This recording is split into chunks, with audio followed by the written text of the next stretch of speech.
Shut up and sit down.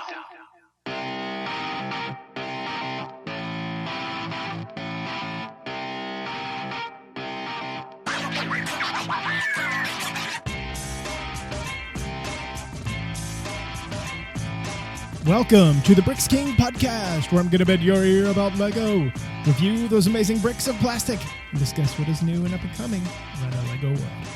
I'm your Minifigure host, Matt. Let's bet on it. Welcome in, everybody. How are we doing today? I've got another Brick World Chicago interview to share with you about, well, this one is, well and above probably the largest roller coaster build I have ever seen at any show, convention, even on social medias, anywhere. And Calvin's going to tell you all about it and its gloriness. And I will say the fact that we've got new pieces now, I can only expect it to become more grandiose as we go along. So let's go ahead and jump on into it. I'm joined by Calvin here. This isn't live, by the way. So I'm joined by Calvin. Calvin has probably one of the coolest theme builds I think I've seen in the show. I haven't seen anybody else build anything like this. Calvin, you built an impressive roller coaster from like the traditional red track.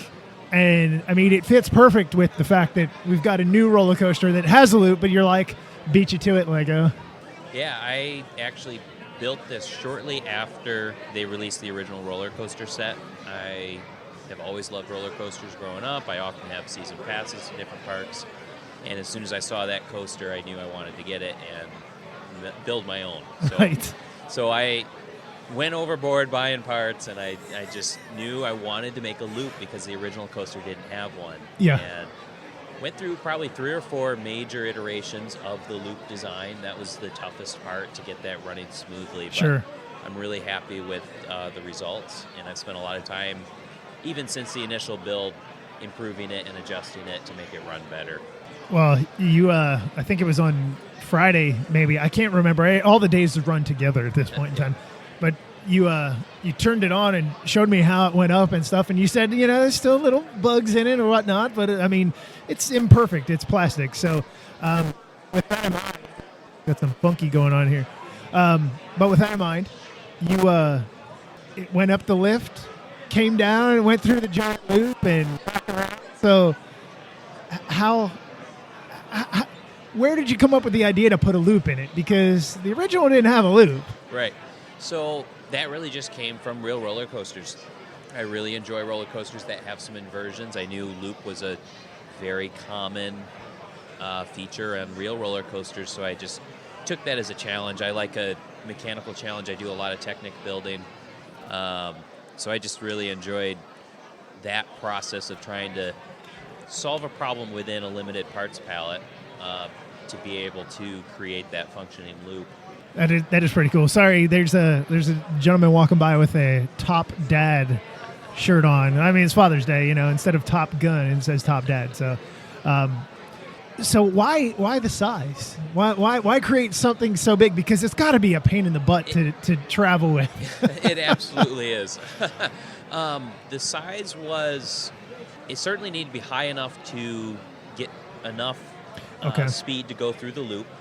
But I also, it was a balance between being high enough that there's kind of that wow factor. Like, I love other people's builds that are very small, intricate. Like, those are also very cool. So I don't want to say I just like to build big for the sake of being big, but a roller coaster lends itself to that scale, wanting to be large. So again, that was another challenge of I just wanted to go a level above what the roller coaster set has, and that size ultimately was driven by the loop and getting through that smoothly and consistently. I've already been thinking about maybe I want to go bigger. Even bigger. So to give a size comparison here, about how tall is the thing? So it's about 4 feet tall off the table. Yep. I did the math. If you were a minifigure at 6 feet tall, it's about 200 feet. Okay. Yep. Okay, so that's reasonable. That's to be expected. If you've been to Cedar Point, that's the height of the Magnum XL. I'm so jealous. One day I'll get there. I'm a coaster fanatic, so one day I'll get there. But was it kind of like a trial and error? You know, you're like, you know what, I have this idea. How do I make it work? Because, I mean, it seems like the most tricky part is getting the carriage to the top, and then obviously the loop secondly. Yeah, absolutely. It was definitely trial and error through all of the different components of the roller coaster. The chain lift hill itself is the same principle as what the standard set uses. Okay. It's the same lift hill. It's just expanded by a lot. Built on my own structure that to be able to make it cost effective and transportable to break down, the structure is actually not as sturdy as I would like, but I had to kind of find that balance of something that was reasonable to pull off while still getting to the height and the strength that I did need. So that chain lift hill, sometimes those little plastic chain links, they cause troubles. They'll catch, they'll bind. So that has been a struggle. And the gearbox at the base, being able to pull that full chain, I'm not even sure how long it is. It's pretty lengthy. Chain. It's a number of feet. That is on one side of it. Laid out, I can't even imagine. It's probably full about 10 feet. Yeah, that seems about right. So that I'm using a Power Functions XL motor at the base, but the gearbox routes the chain so it actually wraps probably about 3/4 of the way around a gear at the main, and that helps keep the more teeth that are on that gear, the better it's going to turn that chain. Okay. So the gearbox kind of routes the chain through a loop basically to give a lot of connection with that gear. And then just at the top or going along the hill, there's a lot of idlers that just help keep the chain where it needs to be. And then, a lot of trial and error to get through the loop. I basically just built a tall tower and tried that drop. And as I was iterating the loop, was also playing with the height of the tower. Sure. And eventually landed where we're at today. And it's incredible to see. It's a beautiful roller coaster. I mean, I just wanted, when I walked by it the other day, when I first got here, I think Thursday evening, I wanted to walk by it, or I wanted to shrink down into minifigure, like, let's go, I'm ready to go on the loopy coaster here. So, do you, obviously you said you're planning on expanding it, and before I get to that point, obviously this thing went through iteration after iteration. How long did it take till you were finally happy with what you have right now? So my initial build was probably 6 weeks or so, in downtime, working full-time, other hobbies. Sure, yeah.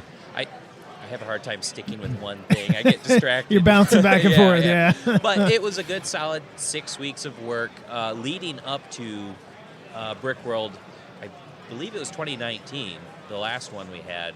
That was good enough that I felt comfortable showing it, but it took a lot more work to keep it running, a lot of babysitting it. Yeah. Today, I still always want to be there, but this morning, I was running it pretty much repeatedly for a good hour, probably with very few issues. So it's that first build, 6 weeks or so, and then after that, I have shown it several times, and I'm always tweaking it and adjusting it and just making little improvements as I go. So it's hard to say exactly how much time. I mean, you've got your initial time, but there's always tweaks. Yeah. Builders are always going back over things. Chatting with Martin and some of the other. There's always like, you know what? I want to change this tiny piece here. And the other thing is, there's always new parts coming out. So there's always that.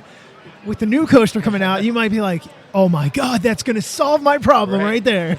Because, Lego is an evolution. It's always going to change. And, the element designers are always coming out with something new. So who knows, maybe your problem will be finally solved one day. And then at that point, you'll be like, now it's 20 feet tall off of the table. But it's a really cool thing. I'm sad that people, I did take a video of it, but it's sad that people don't get to see it. It's one of those things. I'm like, I will say, when Josh and John were doing for Beyond the Brick, they were doing their walkthrough of the entire show. It's always a lengthy video, but I recommend flipping through it if you have the time. I happened to be there as they were coming around, so I was able to run it, and there is a video that they'll be posting. That's good. Yeah. That's good because it's important to see. I mean, I could put it out on social medias and stuff like that, but it's nice to see it in the raw form like that. That's cool. I'm glad you had the opportunity to be able to get in on that. But so let's talk about, obviously you're here today, this weekend, displaying. Talk about your Lego journey a little bit. I mean, obviously you didn't start building a roller coaster right out the gate. You had to start somewhere. So where did that journey begin? Yeah, so I, like many of us, always loved Lego growing up as a kid. My brother's 3 years older than I am, and he had some Lego. So really young, I was already had Lego in the house, was playing with it. Yeah. He and I, both growing up, basically every birthday and Christmas, Lego is all we wanted. And sounds like a lot of kids. Yeah, absolutely. So that was a big part of my childhood. I got into it, and then getting into high school, it maybe wasn't as big. Like I still had it. My friends knew me as the Lego guy. Yeah. But and I still had my collection, which fortunately I never got rid of. I wouldn't say I ever set Lego aside. I know there's some people, what we call the go dark to complete ages, dark. Right? And they shut it out, toss it in the back. trash. I like to call it my gray ages. Okay. There were a few years in there. Gotcha. It was present. I would get some sets here and there, but it wasn't as big. But then I'd say, I came to Brick World in 2010. Okay. And that was sort of in those gray ages. It was a buddy and I decided to come. We were into Lego. We had been working on a project together. And that was really what started my journey into more of a hobby. Okay. And so then as I went to that Brick World, I understood the community so much more and what was actually available. And then as I graduated high school, I started working. I had an income. That income's going to plastic brick. I joined my lug in my area, and that's really where it kicked off as a more serious hobby. I was able to afford parts for the projects that I wanted to do much easier, and had a community. For me, the community is probably the biggest reason that keeps me involved with the hobby. Is I love these events. I love hanging out, getting to meet people, chat with people. That's my favorite part. Awesome. It's a great experience. Anybody that has not been to, especially Brick World Chicago, this is my first time. It's been incredible. It is emotionally draining because energy, both physical and mental. By the end of the day, you're just like, okay, I need a beverage of some kind, just to let go and unwind. But it's really cool. Are you planning on heading to any other shows? I know you guys have your show in. Help me out. It's near Detroit. It's in Novi. What's the name of it? Well, there is a Brick World, Michigan. Michigan. Yep. Brick World, Michigan. Yep. I wanted to say it was Brick World, Detroit, but I knew it was wrong. Yes. Okay. So you plan on attending that one? Yeah. I've been at that each time we've had the show, and I'm planning on being there this year as well. I would love to get to some of the other bigger conventions, and so far I haven't. Brick Rodeo. One day. It's a bit of a trek, but it is a bit of a trek. That's you're telling me. Right. But that's cool. So, any other plans for any other mock? I mean, like new coasters coming out. Maybe a second coaster in the future? Absolutely. I do plan to keep doing roller coasters. I don't know. I haven't decided if I'm going to keep this as is and try to start a new one. Like I said, I've got I bought more parts than I needed for this. Like sure. I could do this. I could do a brand new coaster. I've thought about just modifying this one. Now that I'm pretty content with the loop and how well that's been running this weekend, I might just add more to the track after the loop. Like that's the main feature. I'm happy with that. Maybe change what happens later down the track. Yeah. Maybe I build a new one. So I haven't decided yet. I also tend to build other things sometimes, so I might. I've got a model I've been working on a little bit. That's a brewery near me that I really like. Okay. And the building's an old fire station. So really those are so awesome. Yeah, from like the late 1800s. You can't get any better than those. No, so you really can't. I really like the building. I like the business that's there now, so it's a great fit. Yeah. But I've never done architectural builds before, so that's been a learning Okay. process as well. Okay. So that Phenomenal. hopefully will be coming soon. Hey, you know what? You got to start somewhere on buildings. Frankly, I think the roller coaster is more difficult than what a building is with all the mechanics that are going on there. But yeah, I'll be curious to see one day. That'll draw some attention, especially if you get the facade right. That's going to capture a lot right there. Yeah, I'm really excited for that one, and like I said, something new for me. So it's interesting. It's a challenge. Yeah.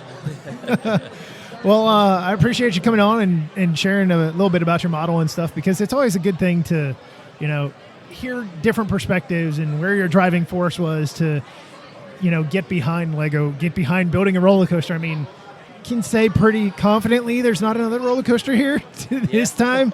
I'm pretty sure I've seen everything, but then again, you don't know. Because there's a few a lot small ones around, but you take the cake for the loop there that you got going on. Well, Calvin, thank you for coming on and joining us today. And guys, any socials that you share your stuff on that people might want to follow? Or I am on Instagram. I use that for a lot of stuff, so okay. I do post Lego on there. Okay. But there'll be some other things mixed in. So that's going to be Calvin H 4967. Just feel free to look it up. It'll be a mix, but I do post Lego occasionally. It's weird that those are the numbers that you have, because that is literally the house address of my childhood home. 4967.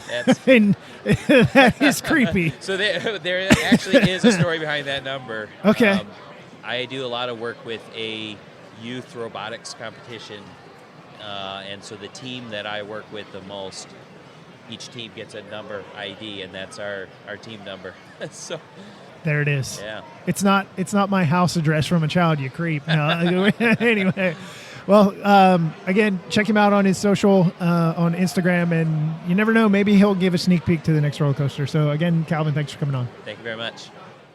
Well, that is going to wrap up this lovely episode with Calvin. Hopefully you guys had an opportunity, if you were at Chicago Brick World, to see it. I know it was a very, very paid attention to build. It got a lot of attention from a lot of different people.